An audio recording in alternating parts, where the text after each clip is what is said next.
स्वागत है आप सबका संध्या के शिल Prabhupada Lilamrita bed time story में। आप सभी का स्वागत, वंदन, अभिनंदन।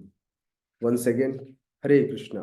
ओम अज्ञानतिमिरन्धस्य ज्ञानञ्जन शलाकया चक्षुरुन्मीलितं येन तस्मै श्रीगुरवे नमः। नमः ओम विष्णुपादाय कृष्णपृष्ठाय भूतले श्रीमते भक्तिवेदांत स्वामिन् इति नामिने। नमस्ते सारस्वती देवे गौरवाणी प्रचारिणे निर्विशेष शून्यवादी पाश्चात्य देश तारिणे। जय श्री कृष्ण चैतन्य प्रभु नित्यानंद श्री अद्वैत गदाधर शिवासादि गौर भक्त वृंद। हरे कृष्णा कृष्णा कृष्णा हरे हरे, हरे राम राम राम हरे हरे।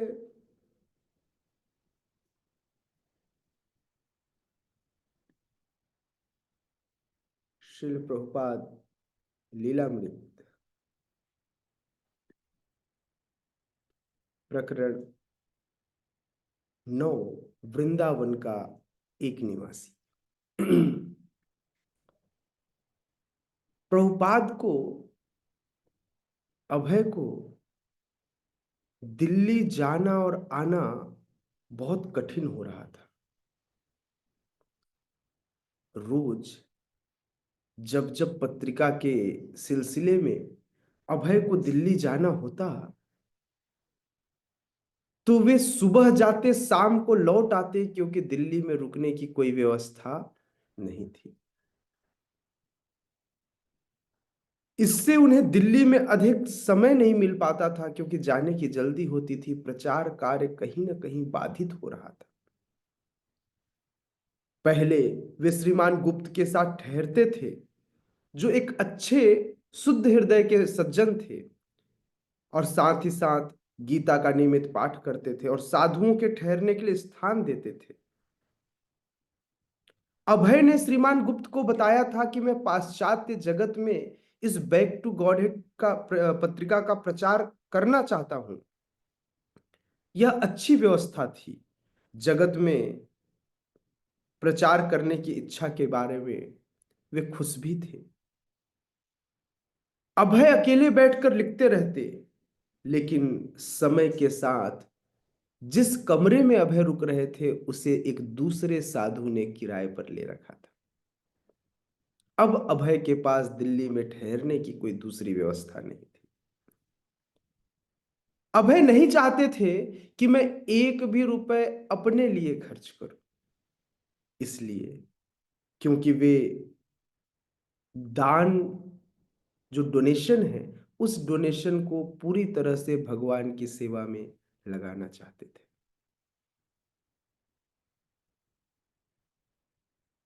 लेकिन बैक टू गॉड हेड की प्रतियां जब बेचने निकलते, वितरित करना देना मुश्किल नहीं था। वे वृंदावन में वैसा कर रहे थे, लेकिन लिखना, फिर उसको छपवाना, फिर उसे बेचना, फिर डोनेशन के लिए लोगों के पास जाना, कहीं ना कहीं यह अभय के लिए सारे कार्य करना अब थोड़ा मुश्किल हो रहा था।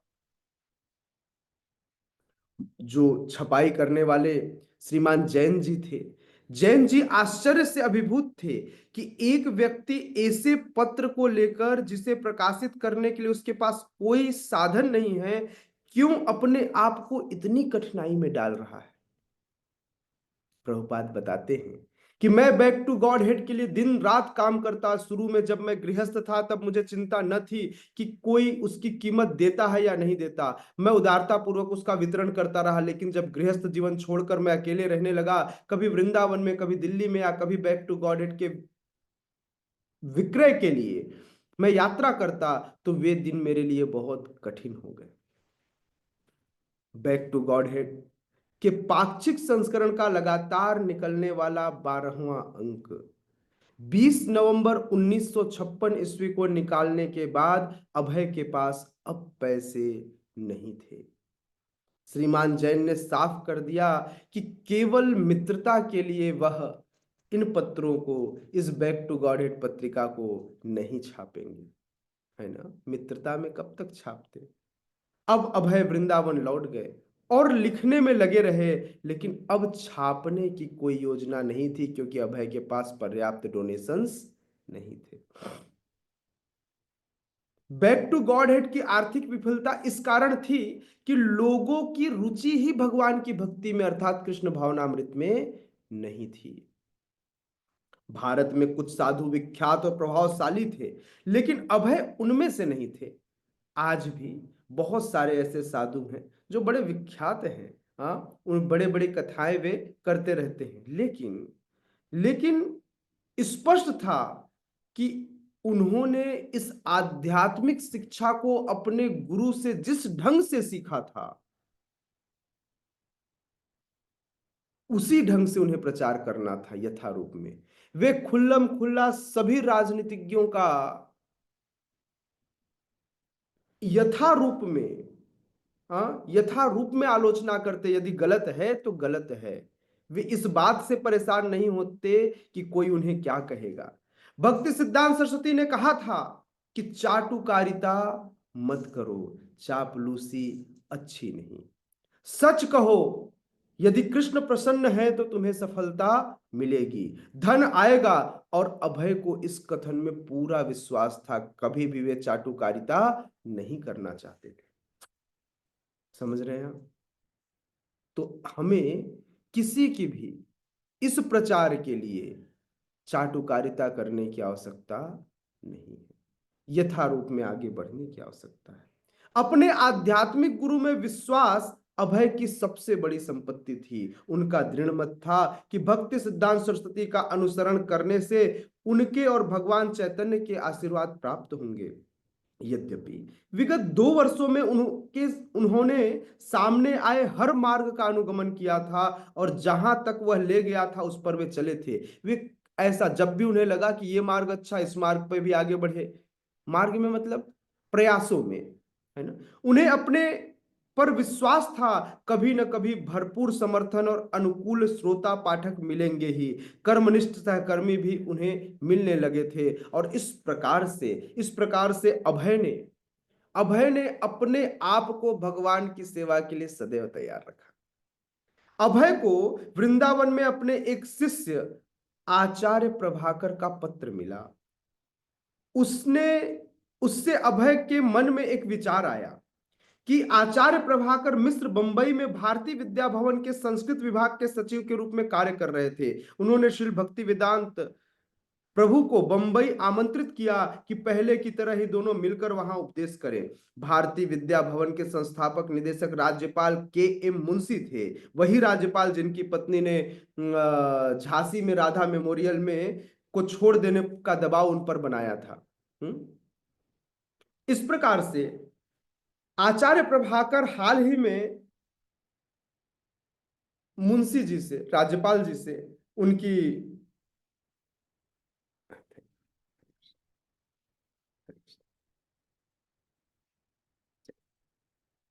आचार्य प्रभाकर के हाल ही में राज्यपाल जी से मित्रता हो गई थी।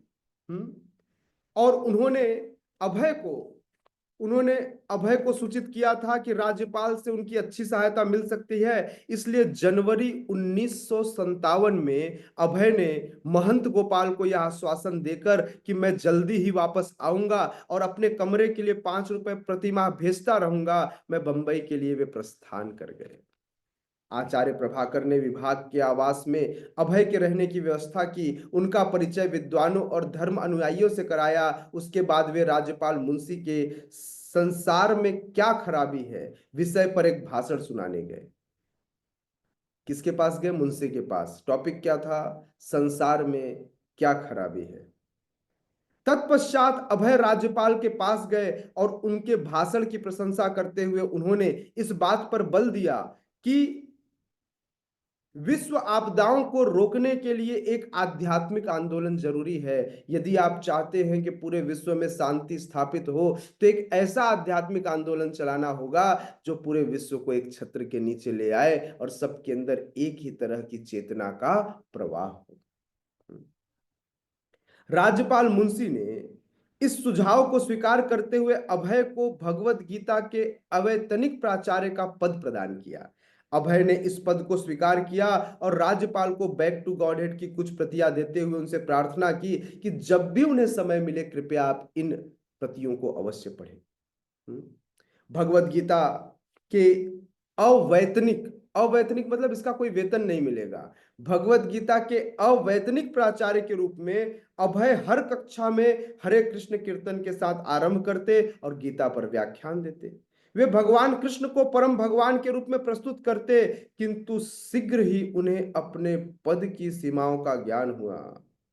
भारतीय विद्या भवन में अपने भक्त संघ को पुनर्जीवित करने की संभावना अब उन्हें दिखाई नहीं दे रही थी। उन्हें पहले लगा कि हो सकता है ये अपनी पत्नी मतलब मिसेस मुंशी से बात करेंगे और पुनः मुझे अपने उस राधा मेमोरियल में जो भारतीय भवन है वहां पर मैं लीग ऑफ डिवोटीज को पुनर्जीवित कर फिर से पूरे विश्व में प्रचार की योजना को आगे बढ़ा सकता हूं।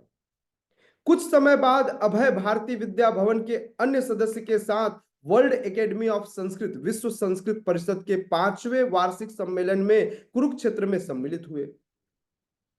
कुरुक्षेत्र समझते हैं ना, वही जगह जहां पर 5000 वर्ष पूर्व महाभारत युद्ध हुआ था। राष्ट्रपति डॉक्टर राजेंद्र प्रसाद, राज्यपाल मुंशी और सारे भारत के आए अन्य बहुत से विद्वानों और पंडितों ने भाषण दिए, लेकिन हर एक ने अपना राग अलाप जो भगवान कृष्ण के उपदेश से अलग था, इसलिए अभय ने सम्मेलन को समय की बर्बादी समझा। हर व्यक्ति आज भी आप देखिए, लोग बड़ी बड़ी बातें करते हैं, बड़ी बड़ी फिलॉसफीज देते हैं बिना कृष्ण के, और बिना कृष्ण के किसी भी फिलॉसफी का कोई मतलब नहीं है। आचार्य प्रभाकर, आचार्य प्रभाकर सिद्ध उनके पास आ गए। वंशी गोपाल मंदिर के अपने कक्ष में प्रभाकर से बात करते हुए अभय ने भक्त संघ को पुनर्जीवित करने की अपनी इच्छा फिर व्यक्त की। बंबई और कुरुक्षेत्र में हल्के स्तर के सांस्कृतिक कार्यक्रमों को देखकर सच्चे भक्तों की एक संस्था की आवश्यकता को वे अधिक गहराई से अनुभव कर रहे थे। परेशानी ये थी, लोग तो थे, थोड़े थोड़े श्रद्धावान भी थे, लेकिन हर व्यक्ति इस भक्ति को, इस आंदोलन को या आध्यात्मिकता को बड़े हल्के ढंग से ले रहा था। केवल भक्त संघ अर्थात लीग ऑफ डिवोटीज ही भगवान चैतन्य के भक्ति सिद्धांत सरस्वती के निष्कर्षों का समर्थन करता था, और वह निष्कर्ष था परम भगवान श्री कृष्ण की भक्ति का जोरदार विश्वव्यापी प्रचार। और बाकी लोग हो सकता है भगवत गीता को मानते हो, लेकिन कृष्ण को मानने को कोई तैयार नहीं था। अभय ने लीग ऑफ डिवोटीज की ओर से उदार जनता, आधुनिक दार्शनिक नेताओं और धर्म अनुयायियों के नाम पर एक अपील तैयार की।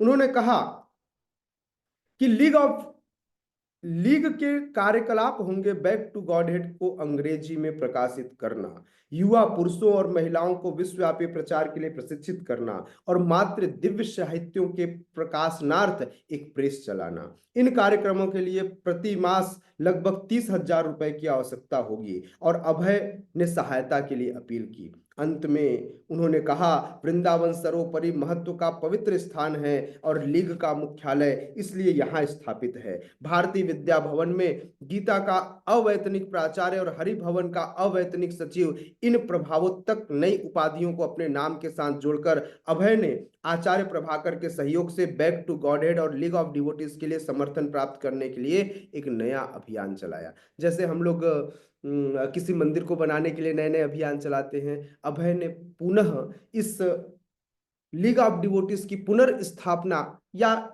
पुनर्जीवन देने के लिए, फिर से लीग ऑफ डिवोटीज को आगे बढ़ाने के लिए इतने सारे कार्य करने का निश्चय किया। कुछ ही दिनों में आचार्य प्रभाकर अपने पद पर बंबई वापस चले गए और अभय वृंदावन में फिर से अकेले रह गए। हाँ, याद रखिए, आपके साथ कोई नहीं खड़ा होगा, कुछ ही समय लोग आपके साथ होंगे। प्रभाकर को तो जाना था, क्योंकि उनकी नौकरी कहाँ थी? बंबई में। वृंदावन से उन्हें प्रेम था, किंतु वहां उनके पास प्रकाशन और प्रचार का कोई साधन नहीं था, इसलिए वे वहां संतुष्ट नहीं थे। यदि वे यात्रा पर निकल सकते तो लीग के लिए सदस्य बना सकते थे। उन्हें कानपुर का ध्यान आया, जो निकट था और जहां सैकड़ों बड़े बड़े कल कारखाने थे। बहुत से धनाढ्य उद्योगपति रहते थे, जिनमें से अपने धंधे के संबंध में यात्राएं करते हुए कुछ से उनकी भेंट पहले भी हो चुकी थी। उन्होंने कानपुर जाने का निर्णय लिया। कहां से? वृंदावन से। भक्त संघ की सदस्यता के लिए फॉर्म छपवाने के बाद उन्होंने महंत गोपाल को बताया कि वे कुछ महीने बाहर रहेंगे, इसलिए आप कुछ महीने पुनः मैं आपको लक्ष्मी दूंगा, लेकिन यह कमरा बंद रहेगा। महंत को आश्चर्य हुआ। यद्यपि बहुत से वयोवृद्ध साधु जो वृंदावन आते थे वहां टिक जाते थे और कुछ तो व्रत भी ले लेते थे कि वे कभी वृंदावन नहीं छोड़ेंगे, और यह शांत स्वभाव का बाबू, कौन सा बाबू? अभय बाबू, बराबर आते जाते रहते हैं। क्या इन्हें वृंदावन से प्रेम नहीं हुआ? हाँ? कानपुर के विभिन्न घरों में रहते हुए लीग की सदस्यता के लिए प्रचार करते हुए अभय उत्साह पूर्वक उपदेश देते, कार्य करते। आनंदेश्वर सत्संग मंडल के अतिथि के रूप में वे गंगा के प्रसिद्ध परमट स्नान घाट पर नियमित रूप से व्याख्यान देते। उन्होंने विशेष रूप से उद्योगपतियों और शिक्षकों से परिचय प्राप्त किया। वे उनके साथ प्रायः घंटों बैठते और वार्तालाप करते। उनकी मधुर वार्तालाप शैली और समर्पण भावना से बहुत से लोग प्रभावित हुए। लेकिन रही बात धन इकट्ठा करने की, तो बहुत थोड़ा सा ही धन वे इकट्ठा कर पाए। जब वे धनाढ्य उद्योगपतियों से संवैधानिक सदस्य बनने को कहते तो आमतौर पर वे 2 रुपए वार्षिक वाली ग्राहक सदस्यता पसंद करते। उन्होंने प्रशंसा के कुछ पद प्राप्त किए। 2 महीने बाद वे कानपुर छोड़कर चले गए, क्योंकि यहां पर भी धन इकट्ठा करना आसान नहीं था। वृंदावन में कुछ महीने रहने के बाद अभय ने बंबई जाकर प्रचार करने का निर्णय लिया। बंबई में उन्होंने शीघ्र ही दम घोटने वाले भारतीय विद्या भवन से संबंध विच्छेद कर लिया और उनका निवास छोड़ दिया। विभिन्न संरक्षकों के घरों में उन्होंने एक बार में एक एक सप्ताह रुककर अपने अपने प्रचार कार्य के में लोगों की रुचि जगाने की कोशिश की। आचार्य प्रभाकर के एक मित्र ने जब रविवार को अभय द्वारा संध्याकालीन सभा को आयोजित संबोधित करने का आयोजन किया, तो अभय ने उसे स्वीकार कर लिया। नियमानुसार वे एक गद्दी पर बैठ जाते। उनके अगल बगल 500 से लेकर 1000 तक श्रोता इकट्ठे हो जाते। अभय ऊंचे स्वर में भगवत गीता के दर्शन पर बोलते जाते और श्रोता ध्यान पूर्वक उनकी बातें सुनते रहते। कई दिनों तक संध्या में यह क्रम चला। अभय को व्याख्यान देने के अन्य कई अवसर भी मिले। एक सप्ताह में बंबई में एक विष्णु मंदिर में कई बार बोले। लेकिन अभय अप्रतिबद्ध श्रोताओं के समक्ष कभी भी व्याख्यान देने की अपेक्षा कुछ अधिक करना चाहते थे। वे नहीं चाहते थे कि बस रोज कथा करते रहे, यह उनका लक्ष्य नहीं था। उनके अंदर यह विश्वास बढ़ता जा रहा था कि मुझे लगता है कि भारत में तो अब सफलता नहीं मिलेगी। मुझे भारत से, मतलब अंदर से यह हृदय से आवाज आ रही थी कि मुझे यहां पर इस तरह से काम नहीं करना, क्योंकि भारत में खूब सारे कथाकार हैं जो बड़े म्यूजिक के साथ हारमोनियम बजाकर कथा करते हैं। यह विचार निसंदेह उनके मन में पिछले कुछ समय से बैठा हुआ था। इसका उल्लेख वे भक्त संघ के नियमावली में, झांसी में राधा मेमोरियल की सभाओं में, दिल्ली के बिड़ला मंदिर के बैठकों में और कई अवसरों पर कर चुके थे कि मैं इस प्रचार को विदेशों में जाकर करना चाहता हूं। उनके सारे लेखों में उनका ऐसा स्वप्न गुथा हुआ था। वे किसी भी स्थान की यात्रा करने को तैयार थे। वे किसी भी स्थान की यात्रा करने को तैयार थे, यदि अंग्रेजी में प्रचार करने का श्रील भक्ति सिद्धांत, क्योंकि श्रील भक्ति सिद्धांत ठाकुर ने सबसे पहले मीटिंग में कहा था कि तुम पढ़े लिखे बच्चे हो, तुम क्यों नहीं अंग्रेजी भाषा में इन शास्त्रों का प्रचार करते। अभय अपनी गुरु के आदेशों का पालन करना चाहते थे, और यदि गुरु के आदेश के पालन करने के लिए उन्हें कहीं भी जाना पड़े तो वे जाने के लिए तैयार थे। यदि वे बंबई, दिल्ली और कानपुर जा सकते थे तो लंदन और न्यूयॉर्क क्यों नहीं, जहां लाखों करोड़ों लोग अंग्रेजी बोलते थे और चैतन्य महाप्रभु के संदेश से अनजान थे। क्यों न इन लोगों के पास जाकर चैतन्य महाप्रभु के संदेशों को सुनाया जाए। कानपुर के एक उद्योगपति थे जिनका नाम था वेद प्रकाश। वेद प्रकाश को लिखते हुए, एक लेटर लिखते हुए अभय कहते हैं, भगवान चैतन्य ने कहा था प्राणी नाम उपकाराय। क्या कहा था? प्राणी नाम उपकाराय, अर्थात सभी जीवों का कल्याण करिए। युद्ध के मैदान में रेड क्रॉस के लोग घायलों की प्राथमिक चिकित्सा करते हुए पहले उनको लेते हैं जिनके बच जाने की आशा रहती है। यद्यपि उनके मन में सभी घायल सैनिकों के प्रति समान भाव होता है, किंतु जिनके बचने की आशा नहीं रहती, कभी कभी उनकी अपेक्षा की जाती है, उपेक्षा की जाती है, और जो बचने वाले होते हैं पहले उनकी इलाज की जाती है। भारत में स्वराज्य मिलने के बाद भी लोगों की मनोवृत्ति अधिकतर इंग्लैंड निर्मित विचारों पर थी, क्योंकि हर व्यक्ति अंग्रेजों से प्रभावित थे और अंग्रेजों की तरह जीवन जीना चाहते थे। कहीं ना कहीं भारत में पाश्चात्य जगत को फॉलो करने का एक ट्रेंड चल चुका था। उन्होंने भारत की आध्यात्मिक संपदा की निधि को सावधानी पूर्वक ताक पर रख दिया और वे पश्चिम की भौतिकतावादी जीवन पद्धति का लोग अनुसरण करने लगे। उनके कार्य गलत निर्णयों वाले, निराश, अपूर्ण और छद्म से भरे हैं। किसको लेटर लिखा है? अभय ने वेद प्रकाश जी को, एक उद्योगपति हैं कानपुर के, उनको लेटर लिखा है। भारत का वैदिक ज्ञान ऊपर लिखित सभी दोषों से मुक्त है, इस वैदिक ज्ञान में कोई दोष नहीं है, लेकिन हम भारतवासियों से वर्तमान में ऐसे आश्चर्यजनक वैदिक ज्ञान की उपेक्षा हो रही है, यह उसके गलत उपयोग के कारण है। यह वेदांत सूत्र हमारे देश में विभिन्न दलों के अनधिकारी व्यक्ति द्वारा प्रस्तुत किया जा रहा है और इस तरह जनता को दिग्भ्रमित किया जा रहा है। भारत के नेता, उद्योगपति और योजना निर्माताओं के नवजात राष्ट्रीय उत्साह में वेदांत सूत्र, भगवत गीता के भी संदेश को समझने का समय या इच्छा नहीं है। मानवता के कार्य आप बिना सही मार्गदर्शन के नहीं कर सकते।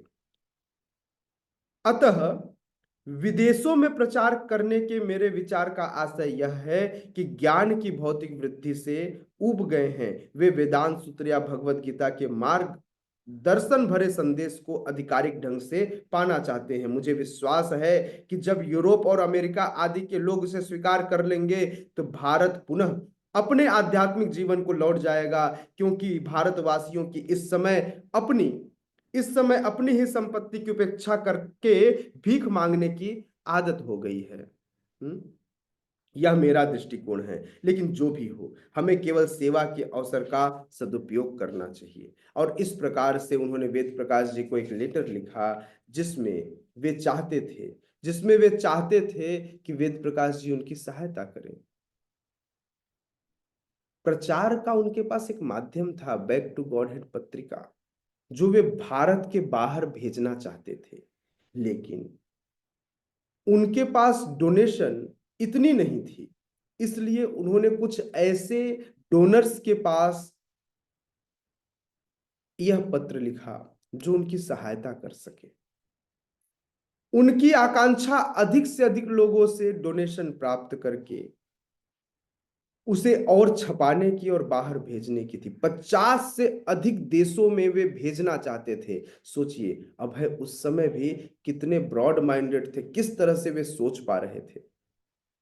उन्होंने निश्चित की कि मैं अमेरिका 10,000 प्रति भेजना चाहता हूं, अर्जेंटीना में 500, बेल्जियम में 500, ब्राजील में 500, बर्मा में 1,000, कनाडा को 500,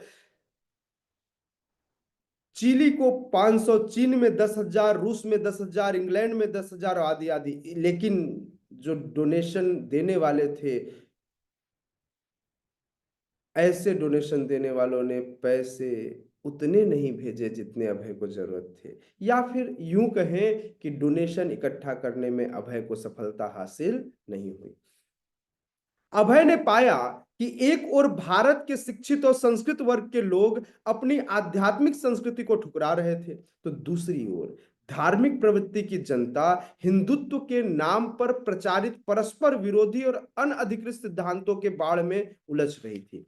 परेशानी यह थी कि कोई भी व्यक्ति सिद्धांत पढ़ना या सीखना नहीं चाहता था। जो लोग कह देते वही मान लेते, उनको लगता यही हिंदुत्व है, यही हमारा धर्म है। इस प्रकार से कहीं ना कहीं हर व्यक्ति इस धर्म से अनभिज्ञ था और परस्पर विरुद्ध ही बातें करते थे। कोई किसी को महान तो कोई किसी को महान बताता था। सिद्धांत जानने की आवश्यकता किसी को नहीं लग रही थी।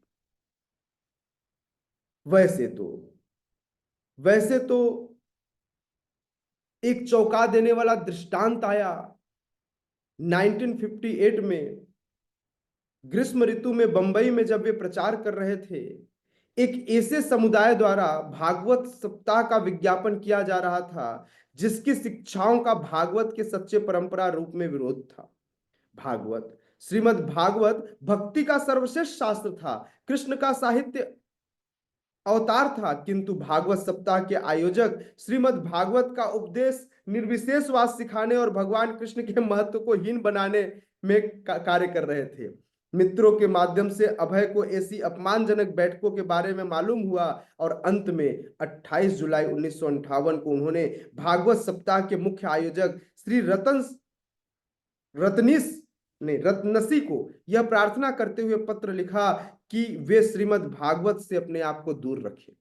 प्रभुपाद को पता था, इसलिए यदि कोई दूध आपको पिलाए और अगर दूध नागिन के द्वारा जूठा किया हुआ, सर्प के द्वारा उसके जूठन हो तो विषैला होता है। उसी प्रकार से श्रीमद् भागवत सभी के मुख से आप नहीं सुन सकते। तुरंत अभय ने पत्र लिखा रत्नसी जी को और कहा कि मैं आपको सूचित करना चाहता हूं कि भागवत सप्ताह के आयोजन के संबंध में आपका आमंत्रण मुझे मिला। मैं जानता हूं कि मायावादियों द्वारा अबोध जनता को दिग्भ्रमित किया जा रहा है और इस प्रकार से यह भागवत सप्ताह मनाया जा रहा है, लेकिन कृपया आप इस तरह के भागवत सप्ताह से दूर रहें। और इस